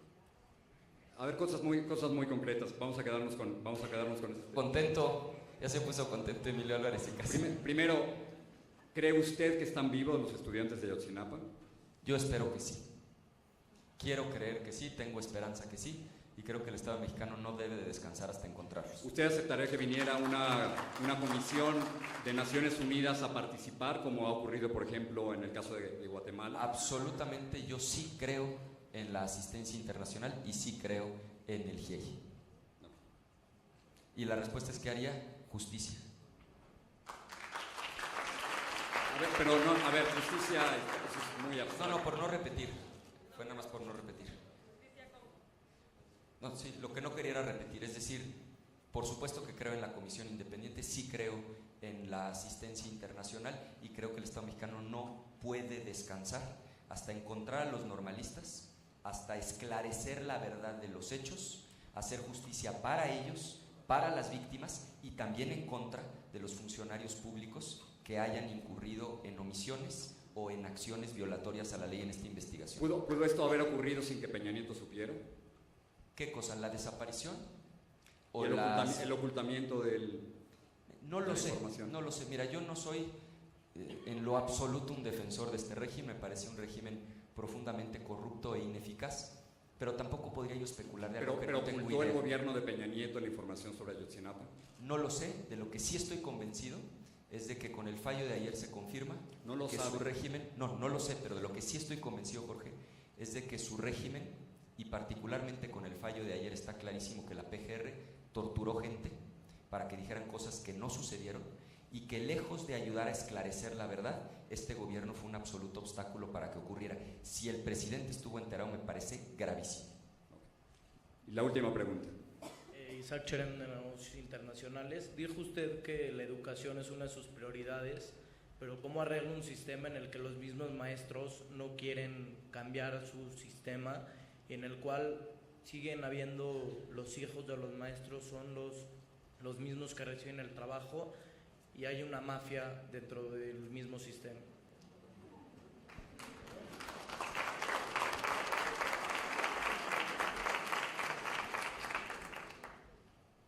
Mira, creo yo que son mayoría abrumadora las buenas y los buenos maestros. Te lo digo con convicción porque conozco a muchísimas en todo el país. Sí, efectivamente, se habían venido acumulando una serie de prácticas que son totalmente contrarias al objetivo de dar buena educación a los niños. O sea, ¿por qué se hizo la reforma educativa? Pues para evitar, por ejemplo, que se vendieran las plazas, es decir, que tú pudieras ir y comprar una plaza de maestro, que se heredaran las plazas, lo que tú estás diciendo, es decir, que el papá le pudiera transferir a su hijo la plaza, que los ascensos, particularmente en la CENTE, la coordinadora, se dieran a partir no de los méritos de los maestros, no de sus conocimientos o de sus habilidades, sino a partir de sus asistencias o inasistencias a las marchas y a los plantones. Por eso creo, y estoy convencido, que la reforma educativa, en esos aspectos, evitar la venta de plazas, evitar la compra de plazas, evitar que los ascensos se den a los maestros que acuden a los plantones, eso es lo correcto de la reforma educativa, prohibir eso. Pero también hay que decir que se ha implementado muy mal la reforma educativa. O sea, los maestros están muy enojados en todo el país y tienen razón. Te doy dos datos. Primero, hoy se invierte más del triple en esas evaluaciones que en lo que se gasta en la formación y en la capacitación de los maestros. O sea, eso es absurdo. Es como gastarte el triple en hacerte unos análisis frente a lo que te gastas en poderte curar en función de lo que reflejaron los análisis. Y peor todavía, tú tienes que el secretario de Educación en su momento gastó en un año en promover su imagen más de 1.900 millones de pesos. Eso es más de lo que se gastó para formar y capacitar a todos los maestros de la República Mexicana.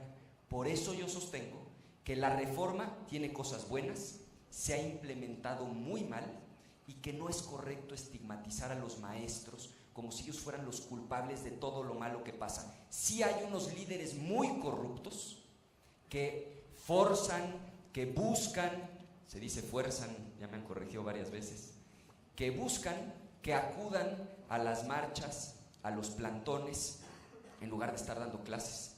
Pero en síntesis te diría, creo que la reforma es correcta, no creo que deba ser una reforma punitiva en donde le echen toda la culpa a los maestros. Creo que son mayoría los que quieren hacer bien su trabajo y creo que el Estado mexicano ha fallado en darles las condiciones para que lo puedan hacer. Gracias por sus preguntas. Y creo que esto demuestra precisamente por qué este tipo de foros es importante. Hemos hablado desde economía, hemos hablado de criminalidad, de relaciones internacionales. Para eso son importantes y por eso queremos que todos los candidatos estén presentes aquí, que no nos tengan miedo. Y nos quedan unos 20 o 30 minutos aproximadamente. ¿Listo? Se vale tener miedo, el chiste es imponerse. Claro. ¿Me ayuda? Vamos a jalar las sillas. Ahora sí viene lo bueno, compañeros. Lo bueno es que como le voy a contestar con la verdad, no va a haber mayor polémica. Perfecto. Listo. Ahora es una conversación.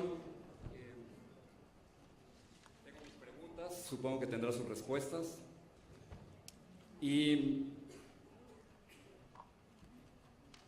quería empezar viendo las últimas encuestas. Yo no creo. Todo parece indicar que va a perder. ¿Qué ha fallado? ¿Por qué van mal? Yo he tenido una, digamos, constante en la campaña. No he descalificado ninguna encuesta. Te digo lo que yo creo, porque te ofrecí contestar con la verdad.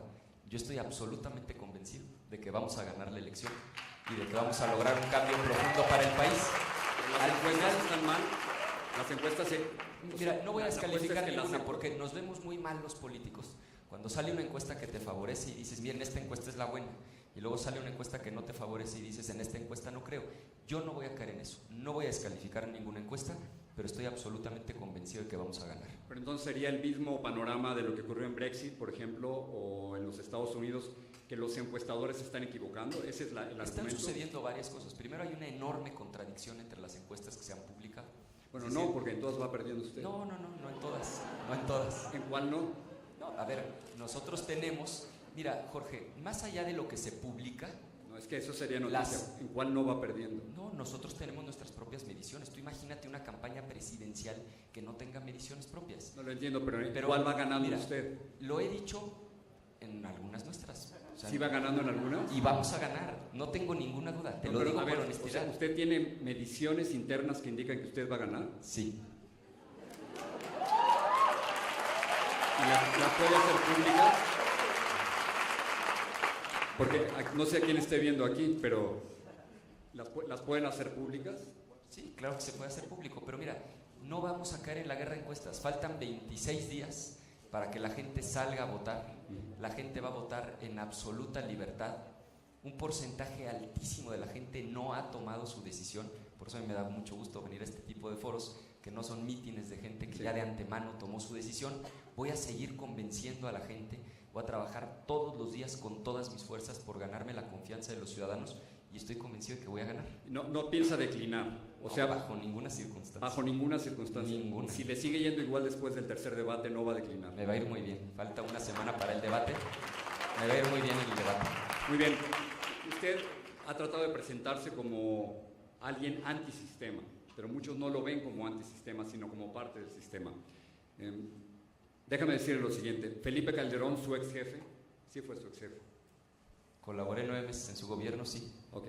Dijo en un tuit lo siguiente: abusaste de tu poder para cancelar la democracia interna del PAN y violentar los derechos políticos de una mujer que era la candidata más viable del PAN. ¿Le merece usted una disculpa a Margarita Zavala? Contesto las dos preguntas. En ese orden. Primero, yo no reclamo, digamos, la actitud que ha tenido Felipe Calderón a lo largo de la campaña, particularmente cuando su esposa estaba aspirando a la presidencia de la República.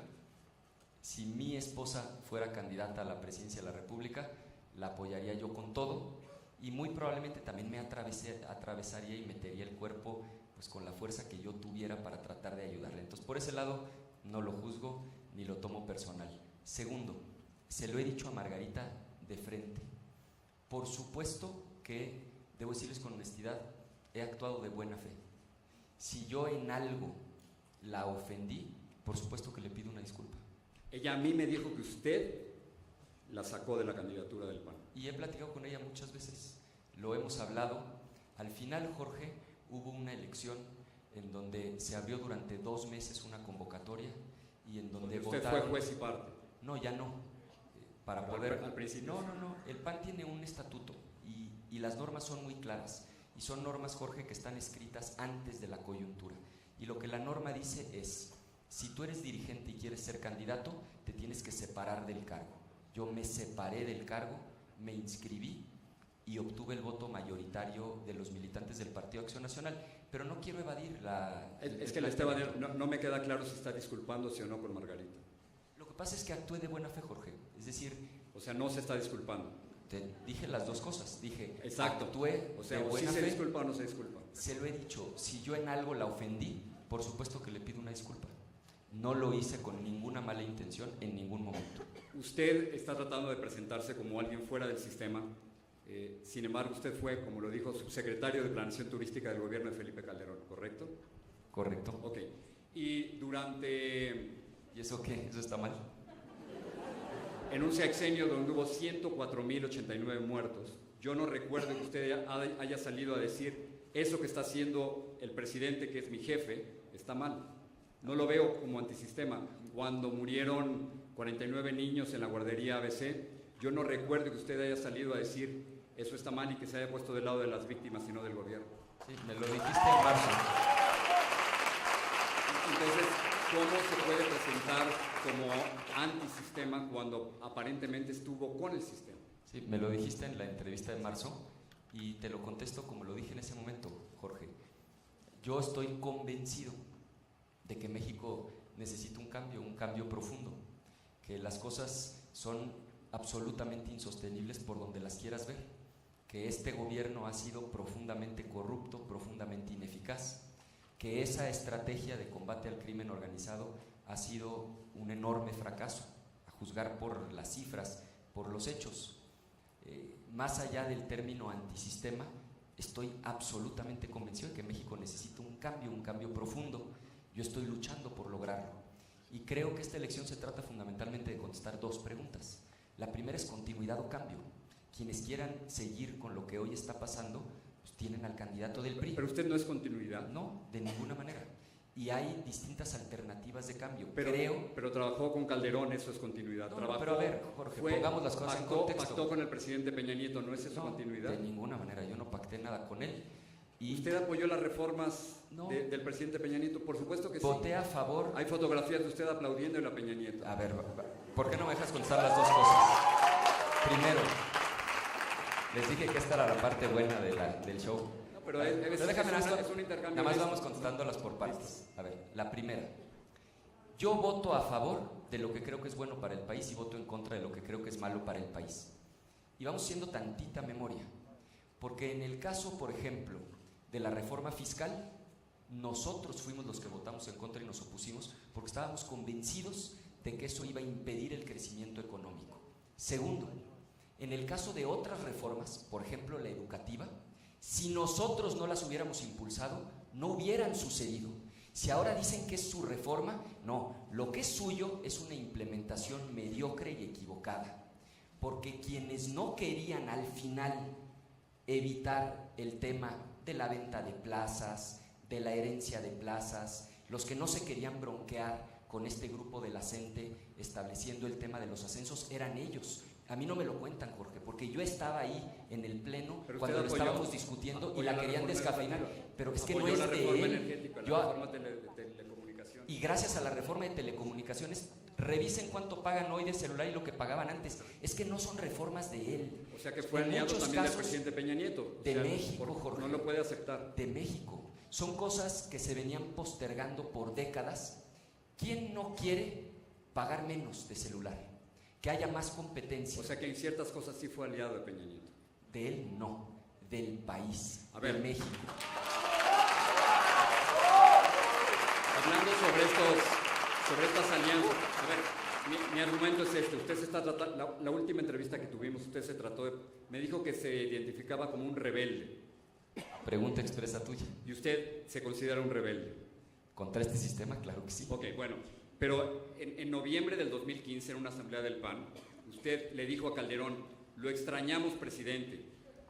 Estábamos mejor, mucho mejor con Felipe Calderón, noviembre del 2015. Y si retomas, espérame, y si retomas el discurso completo, Jorge, yo he sido consistente.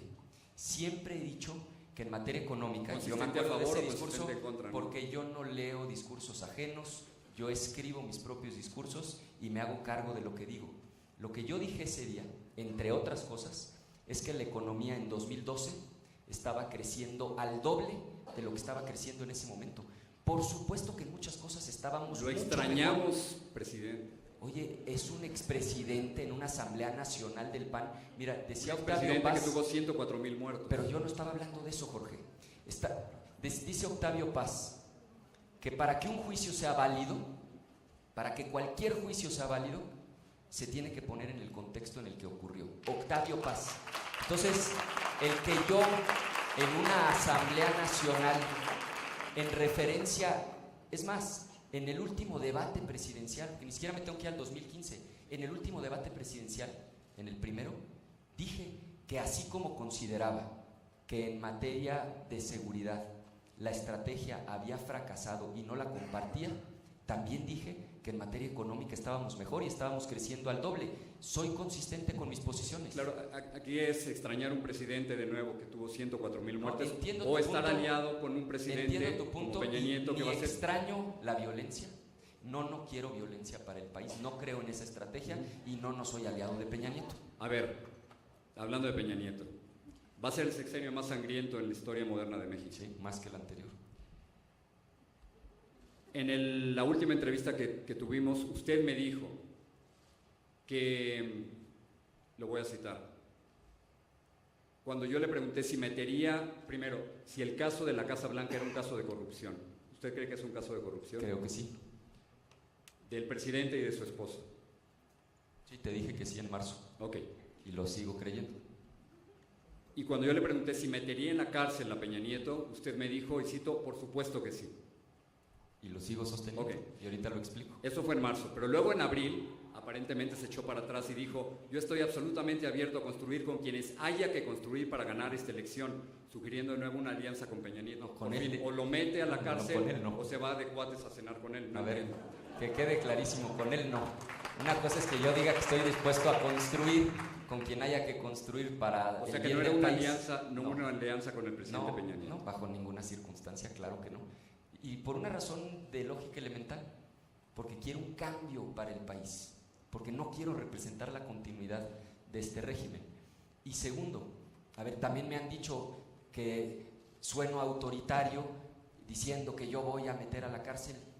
A ver, yo lo que he planteado con muchísima claridad es que haya una Fiscalía General y una Fiscalía Anticorrupción autónoma, porque hay candidatos que dicen, no, yo sí estoy de acuerdo con la reforma al 108, es decir, que el presidente pueda ser juzgado, pero yo quiero designar al fiscal, o yo quiero proponer la terna para el fiscal. Eso no funciona, porque entonces resulta que es tu empleado y el día de mañana sí puede juzgar a los demás, pero no te puede juzgar a ti. Yo sí quiero que pueda juzgar a un expresidente y que también me pueda juzgar a mí como presidente de México. ¿Usted cree que Peña Nieto es un presidente corrupto? Te dije que sí. ¿Cree que es un presidente corrupto? Creo que sí. Muy bien. Quiero pasar a un tema sobre lo que usted piensa como joven. Tiene 39 años, ¿no? ¿Cuál es la urgencia de ser presidente ahora? ¿Puede ser presidente a los 45 o a los 51 o a los 57? ¿Por qué ahora? Yo creo que la urgencia no es mía. La urgencia es del país. El país necesita un cambio profundo y creo que todos debemos intentarlo, luchar por el cambio, cada quien desde la trinchera que tengamos, desde la oportunidad que se nos presente. No creo yo en figuras iluminadas, en gente que está predestinada a lograr las cosas. Creo que más bien todos debemos hacer nuestro máximo esfuerzo y yo hoy estoy luchando con todas mis fuerzas para lograr ese cambio profundo y creo que voy a ganar de manera contundente el 1 de julio la elección, que voy a ser presidente y que voy a lograr el cambio que México necesita junto con la gente. Usted en su discurso está hablando de la importancia de que México fuera un país igualitario. Hay grandes diferencias y quiero ver qué tan igualitario es. Usted ha dicho sobre el aborto, estoy a favor de la vida y en contra de que se criminalice a las mujeres. ¿Está a favor del aborto? A ver, en eso, Jorge, exactamente lo que acabas de decir es mi posición. Yo respeto si alguien tiene una posición distinta. No entiendo, ¿usted pero qué estoy piensa? dando mi posición. Yo estoy a favor de la vida y sí creo que es un ser vivo el que está en el vientre de su mamá. Pero, Sí, a ver, y ¿está a favor? A ver, déjame decírtelo. No, es que, perdóneme, ¿está a favor del aborto o está en contra del aborto? ¿Qué me estás preguntando? Si yo creo, No, es muy si fácil. yo promovería el aborto, no lo promovería. Ricardo Anaya está a favor o en contra del aborto. Es que no es binario. Son No, dos. sí es. Te voy a decir por Sí qué no, es. porque son dos respuestas, Jorge. La primera respuesta es: yo estoy a favor de la vida. Yo creo que ahí hay un ser vivo que tiene derechos por ser una Y persona. nadie aquí diría que pudiera estar en contra, pero, no, sí, no, pero sí. es una cuestión. No. Es que sí hay quien, y está en todo su derecho, de pensar que hay más que haber una persona con derechos, es parte del cuerpo de la mamá. Yo respeto a quienes piensan así. ¿Usted cree que las mujeres tienen el derecho de hacer lo que quieran con su cuerpo? Y más en una universidad. Segundo, ¿qué estoy en contra? De que se criminalice a una mujer. Que a una mujer la quieran meter a la cárcel porque tomó esa decisión. Pero es que no me está, lo entiendo, pero no me está contestando. O sea, usted está en contra del aborto. Es que no entiendo por qué no te estoy contestando. Más bien bien estoy contestando como tú quieres. ¿Está en contra del aborto o no? Pues ya te dije, estoy a favor de la vida. ¿Quieres No, que no, lo no, frasee no. al revés? ¿En contra del aborto? Nada más que tengo que aclarar, porque hay quien está en contra del aborto y pretende criminalizar a las mujeres. No es mi posición, Jorge. Ok, pero está en contra del aborto. Es que tú quieres que lo frasee al revés. Yo Claro, te quiero decir, yo quiero que vida. Bueno, pues lo está único bien. que quiero es que me conteste. Siempre y cuando no se criminalice a las mujeres, sí. Si uno de sus hijos fuera gay, ¿iría a la boda? Por supuesto que sí.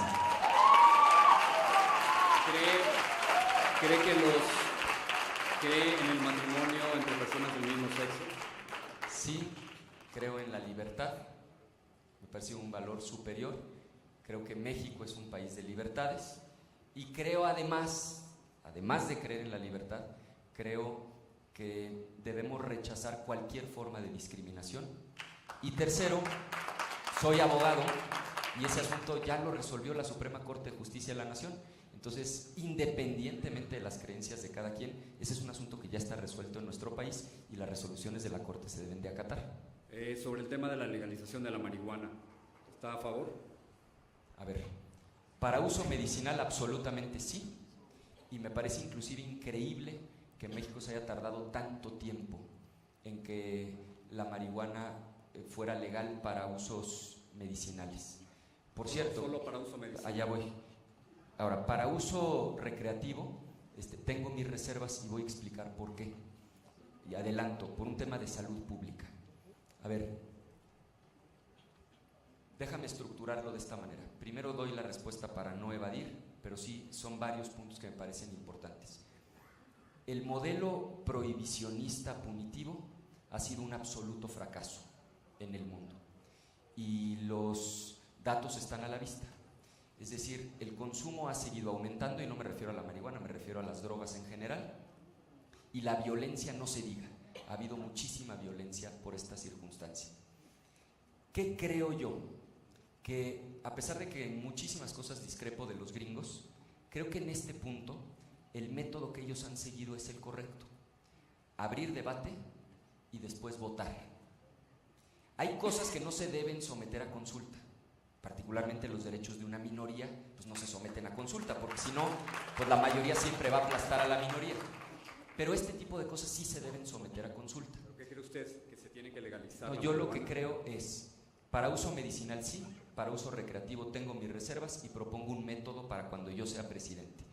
Lo que ya se hizo en 8 estados de Estados Unidos, que es, se abre un debate, esos debates se dan sin prejuicios, de manera inteligente, con evidencia científica.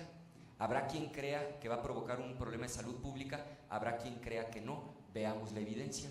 Habrá quien crea que puede disminuir la violencia en el país, habrá quien crea que no va a disminuir la violencia, discutámoslo de manera inteligente, observemos la evidencia y después hagamos una votación. Así se ha hecho en 8 estados de Estados Unidos, particularmente 2 vecinos nuestros, el caso de California, el caso de Arizona. 8 de 50. En Canadá está en este momento la discusión. De hecho, detuvieron una votación porque no iba a pasar la legalización y seguramente se reactive la discusión ahora en el próximo periodo, en el verano.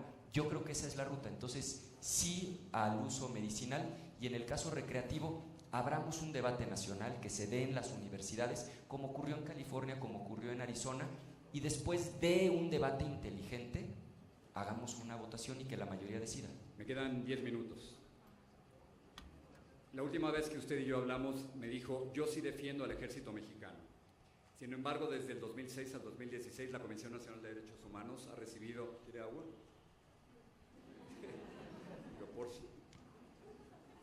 La Comisión Nacional de Derechos Humanos ha recibido 10,000 denuncias de abusos perpetrados por el ejército. En el 2014, miembros del ejército fueron acusados de matar a 22 civiles en Tlatlaya. Y claramente el ejército ha perdido la guerra en contra del narcotráfico. ¿Este es el ejército que usted defiende? Una cosa es una institución y otra cosa son cada una de las personas que la integran, y esto aplica para una universidad, para una 10.000 asociación. denuncias de abusos en el ejército, eso no es anecdótico. No estoy diciendo que sea anecdótico, y estoy por supuesto tomando el asunto con absoluta seriedad, pero hay que partir de ese principio. Es decir, una cosa es una institución, y por supuesto que sí creo en esa institución, y otra cosa es el hecho de que algunos integrantes de esa institución hayan violado la ley. En México no tienen, ya a partir de las últimas resoluciones de la Corte, un fuero especial.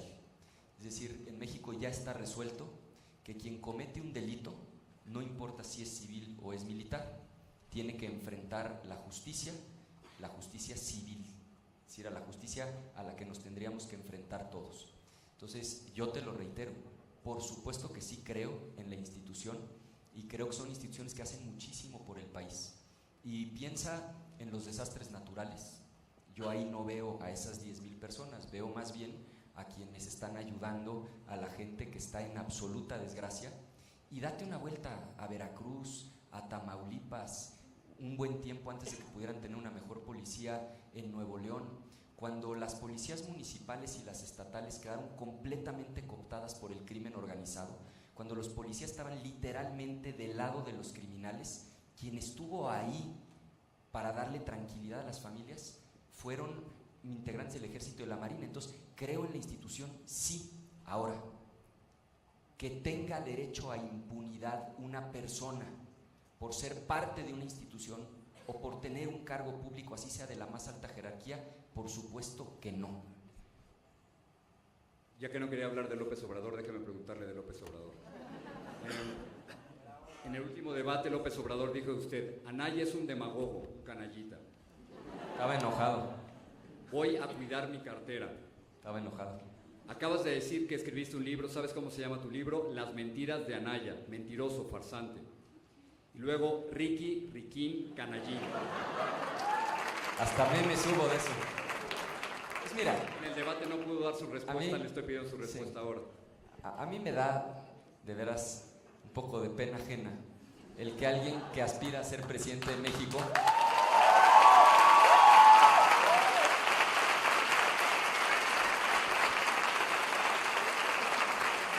se conduzca de esa manera, porque pues, un debate presidencial no es un concurso para bufón del pueblo, ni una competencia para ver quién pone los mejores apodos. Yo creo que un debate presidencial es para discutir ideas. ¿Qué estábamos discutiendo ahí? Fíjate, lo que estábamos discutiendo ahí, que él se enojó muchísimo, es si ha habido o no más inversión en la Ciudad de México cuando él fue jefe de gobierno o ahora, porque estábamos concluyendo todos que para que haya empleo tiene que haber inversión.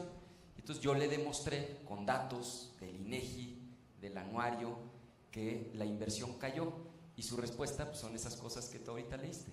Pues no me merece mayor atención. Tengo algunas preguntas rápidas, y aquí es donde uno por lo menos ha caído. Piénselo bien. O sea, ¿Qué tres libros lo marcaron? Y no me diga la Biblia. Y no me va a decir la Biblia, por favor.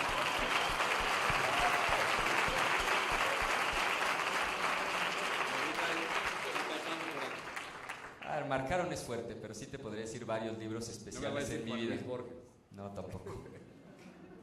Borges dijo también. A ver, sin duda, un libro al que yo le tengo una aprecio muy especial es Derecho Constitucional de Burgoa, porque fue el primer libro en el que yo me basaba para dar clases, cuando daba clase en la UAC, en Querétaro, en la universidad pública donde yo estudié. El Laberinto de la Soledad de Octavio Paz me parece un libro extraordinario. Por cierto, aquí Agustín, que veo que se acaba de ir porque es diputado, tiene un libro que también explora la mexicanidad. Y me parece un libro con una profundidad enorme en términos de describir lo más profundo de las mexicanas y los mexicanos. El Quijote de Cervantes me parece de esos libros que uno puede leer 5 o 6 veces en la vida, y cada vez que lo lees encuentras una cosa distinta. Bueno, con eso. Listo. Eso es, digamos, la pregunta de otra generación, de esta generación. ¿A quiénes sigue usted en Instagram? Pues mira, la verdad es que en este momento pura grilla. ¿Para qué les echo cuentos? No tengo espacio para otras cosas, es que sigo puro político, lo cual es bastante aburrido, pero es parte de mi chamba en este momento.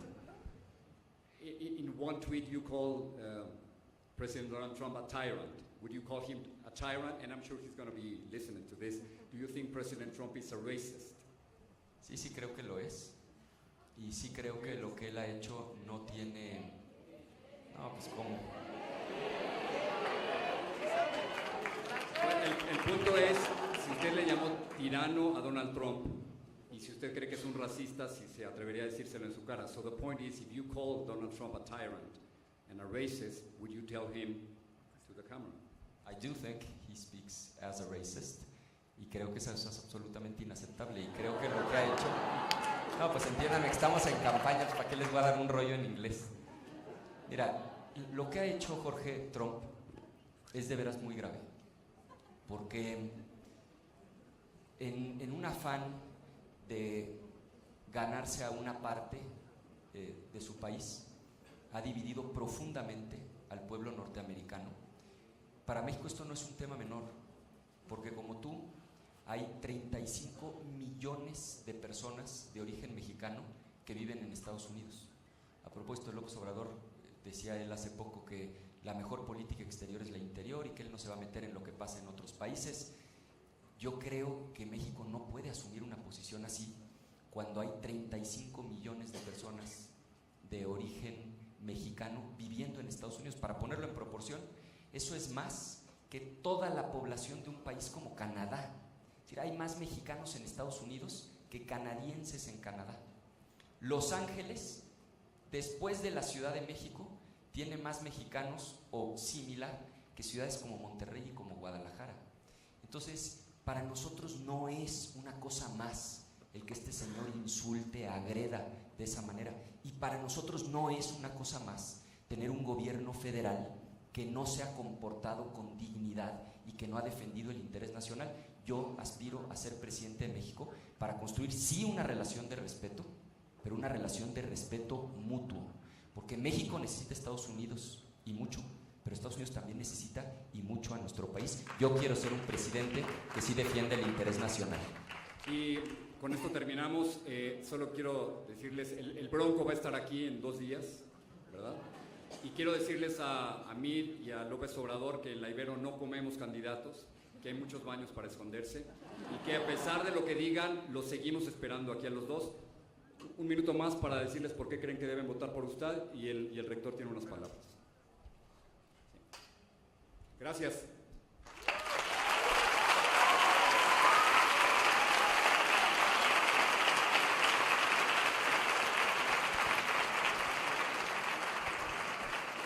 Yo solamente quiero agradecer muchísimo a toda la comunidad de la Ibero. Me dio de veras un gusto enorme estar aquí. Espero que reconsideren los demás candidatos y tengan el valor de presentarse ante esta comunidad de gente pensante, de gente que cuestiona, lo cual creo que es buenísimo para la democracia. Te agradezco muchísimo, Jorge, te reitero mi respeto y mi admiración por lo frontal que eres en el ejercicio del periodismo. Creo que eso es absolutamente sano para la democracia. Señor rector, muchísimas gracias por la invitación, gracias por la oportunidad, gracias a todas y a todos ustedes.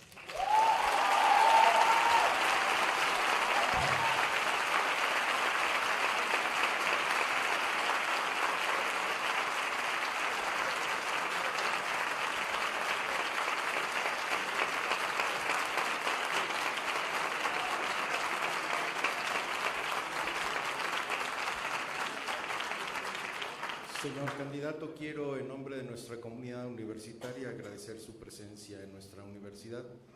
En verdad apreciamos su generosidad y su valor al hacerse presente entre nosotros. Igual ha quedado patente que efectivamente somos una comunidad crítica, pensante, pero también capaz de entablar diálogos y de escuchar distintas propuestas. En gesto de gratitud le voy a hacer entrega de un libro que con motivo del 50 aniversario del movimiento de 1968 publicamos en nuestra universidad con testimonios gráficos inéditos que provienen del archivo de Gutiérrez Vivo, que fue donado a la universidad, y entonces lo ponemos en sus manos. Creemos que es una efeméride que hay que tener siempre presente para testimoniar la pujanza de los jóvenes, la lucidez de los jóvenes, y que somos herederos de aquellas generaciones que en algún momento se levantaron para luchar. Muchísimas gracias.